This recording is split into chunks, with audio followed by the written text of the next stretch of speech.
Every franchise, no matter the media it's on, is bound to have that one entry that everyone forgot about or never knew existed, and Mario Party is no exception. While the series has been on ups and downs ever since its shift to IndieCube, even the well-received Hudson Soft games had an entry that was completely glossed over. I present to you Mario Party Advance, probably the least liked or remembered Mario Party of them all. Truth is, I don't see a lot of people talking about this game. And when it is brought up, it's treated as a generally terrible game or just not good at all. It is the lowest rated Mario game ever on Metacritic, and it even holds a world record for the worst received game in the series. That is not a good title to be given. By the way things are going, we are in for a bad game, right? No, not really. Personally, I have always loved Mario Party. Even if I didn't own a lot of the games, I especially remember the times I go with people in my neighborhood or school and we played Mario Party DS until the batteries ran dead, or we got bored, whatever happened first. I also got similar memories with Mario Party Island Tour, Top 100, and 9, although I mainly played the last one alone. I never even knew Advance existed when I was browsing the internet one day, looking for GBA ROMs to download, and I came across it. I will later learn how this game was barely remembered or liked by anyone at all, and while I can see why, I also think this game deserves more credit than it gets, which at this point is not at all. So let's dive in and explore the game to see why it's just sort of there, receiving an occasional insult.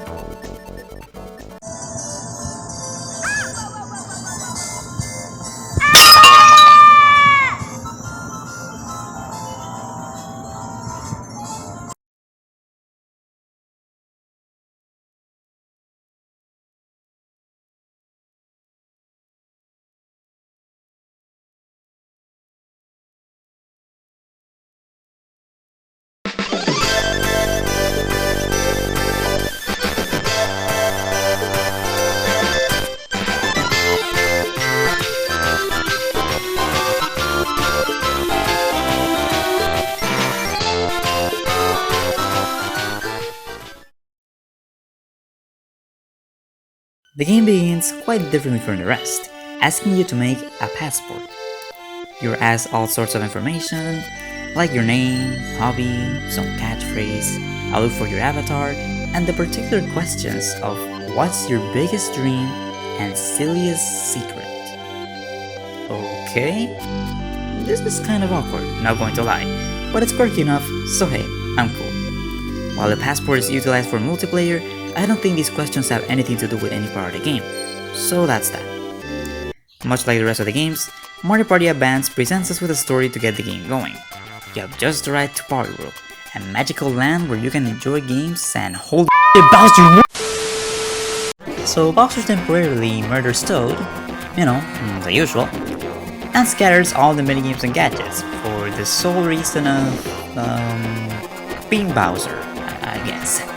With that having happened, it is now up to us to retrieve the minigames and restore Party World. Now, up until then, things were very normal, but here's where it all gets really wobbly, not Mario Party. We have 4 main modes. Shroom City, the main mode where you go around a giant board, completing quests and taking back the minigames and gadgets the Bowser scattered. Playland, the game's free play mode where you can play the games and gadgets as much as you want. Partyland, the more competitive and multiplayer-oriented mode, and Challenge Land, another solo mode where you play minigames in new ways to earn coins.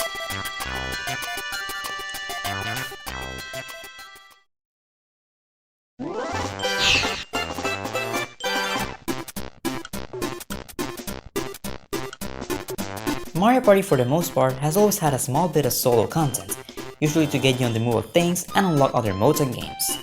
Advance on the other hand is 99% single player oriented, which might just be a big factor on why people don't like this game. Shroom City is a really expansive mode, featuring a giant board with several areas. You play out of one of only 4 characters, the lowest amount in the series thus far, and move in a car. Yes, a car. Do not start yelling about it in the comments. Holding a dice block so you can get around. However, these dice blocks are regulated by mushrooms. If you have no mushrooms, you lose, and you gotta try again, although you keep your progress on completed quests.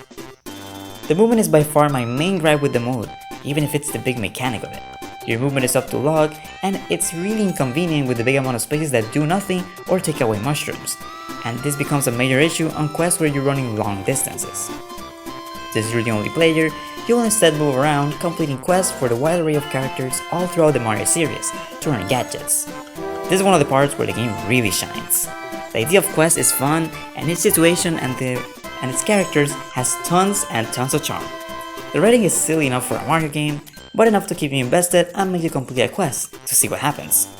It also gives a lot of these classic characters a more detailed personality, especially since we see them so rarely or just dismiss them as something common. For example, one quest had to solve a robbery at a Thwomp's house, only to find out that he faked it just so he could have people over. That's actually kinda sad. In another quest, that old guy here wants to confess to his crush, so he sends you over to deliver his love poem, but just as you get there, he confesses himself and his crush awkwardly leaves. That is also quite sad. And there are several quests that have you helping people win games at the game rooms, because they cashed it all and lost. Come on, this is also quite sad. Is no one allowed happy ending in this place? Anyway, there is quite a lot to do in this mode, and it's probably the most intricate solo mode out of all the Mario Party games.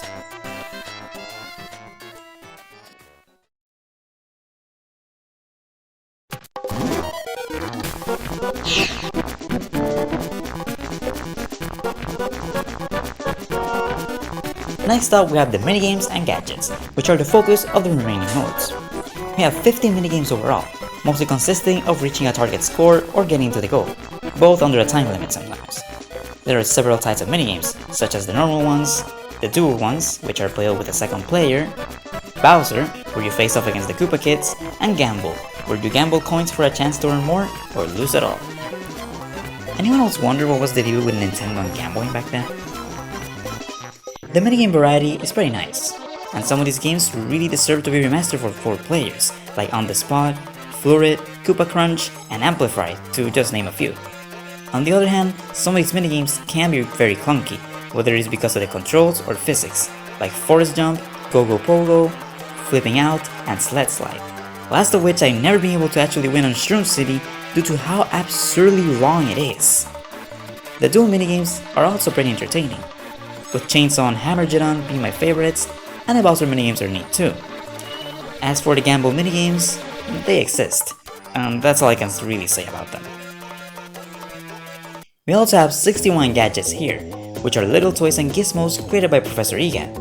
Most of these are silly things like rock, paper, scissors, card guessing, a card race, or a Tamagotchi-like thing featuring Poochie, the last of which is really adorable.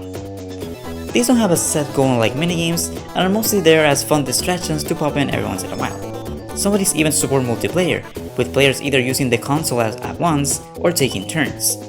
They also replace minigames on the bonus board, which I'll get back to later. There is not much to say of the gadgets aside this, other than they are fun little things to play whenever you're really bored and thinking of this game.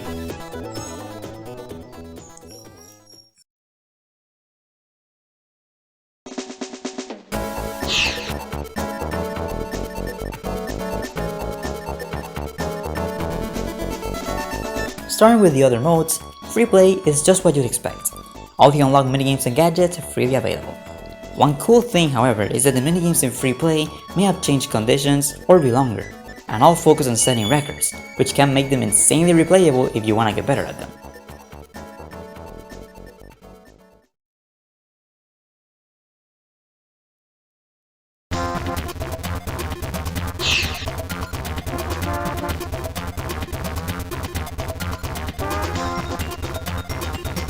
Partyland is the multiplayer sort of mode, where you can play dual minigames by linking onto another console, Koopa Kid Battles, which I have barely any info on, and the 2 100-player modes, which are exactly what you think. Probably. 100-player battle lets up to 100 people participate on a minigame, passing on the same console and seeing who gets the best score. 100-player attack is similar, letting the players beat a set score by player 1 instead. These modes sound ridiculous, and I highly doubt anyone ever used them to their full potential, which is a shame, because they do sound very fun. Though with what's going on at the moment, I don't think it'll be possible in quite a while.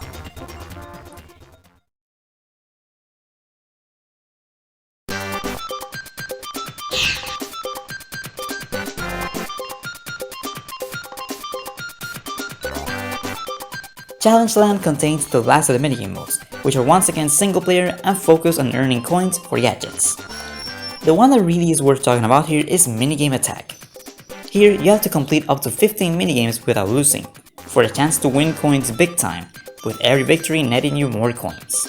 However, if you lose one minigame, you lose everything, which can be avoided by playing it safe and choosing to play out. Let me tell you, this mode can be super addicting, but also very punishing, as minigames are harder or under stricter goals. And since losing makes you lose all the coins, it can be very frustrating to even lose at the beginning, which has happened to me far too many times. I say this is even more addicting than the gambling minigames themselves, which are definitely designed to pull you in, much like real life casinos.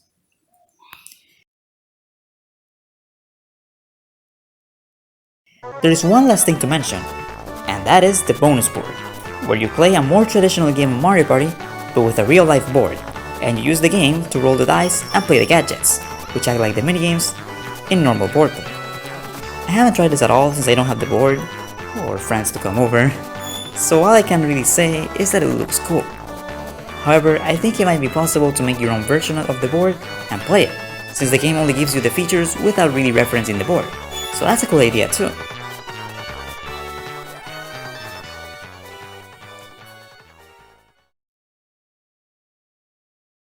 Now then, we have covered the game in its entirety, and it is time to answer the big questions. Why is this game disliked, and is it actually bad? I feel there's one big main reason why this game is often looked past and regarded as the flagship of the series. It's too different to what Mario Party always is. It's not really a matter of a change in the gameplay formula like what happened with Mario Party 9. I know that makes no sense, but hear me out. With that game, the formula was just changed about, replacing the looping boards and normal movement with linear boards and the dreaded card, and coins and stars are mini stars instead.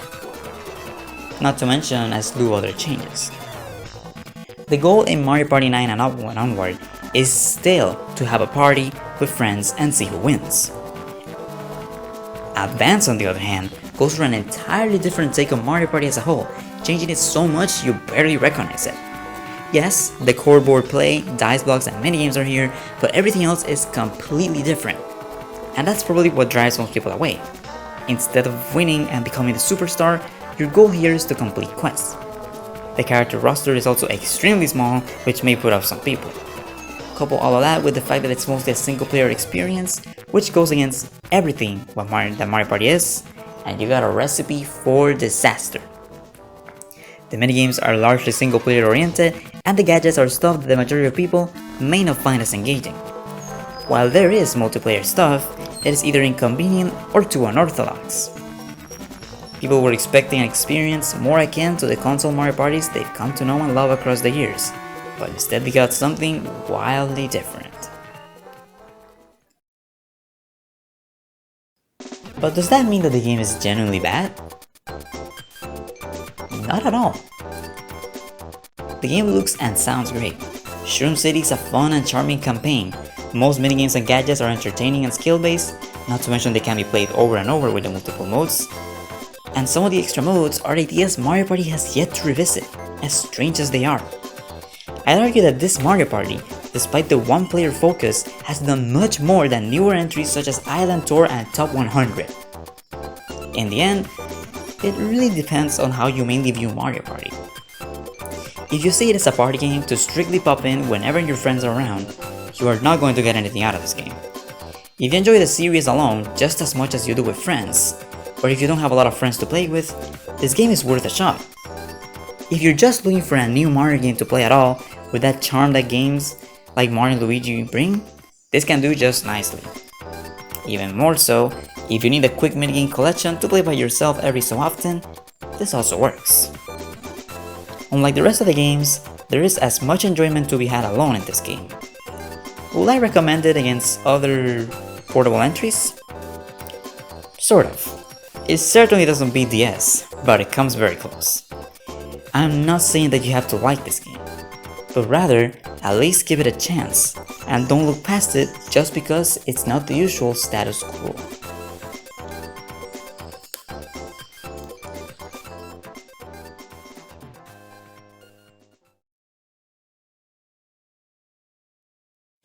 Hey there! Hope you enjoyed this video. It's great to be back at video making. You don't have to, but I really appreciate some comments regarding the editing, pacing, or the way I've spoken throughout the video. Anything. I want feedback from you guys in order to improve and make good content. As for a schedule, I'm aiming for 2 videos a month, probably on Fridays. Mod videos, however, may be posted at any time, as it depends on when I complete a mod. That said, thanks for watching, and have a fantastic day or night.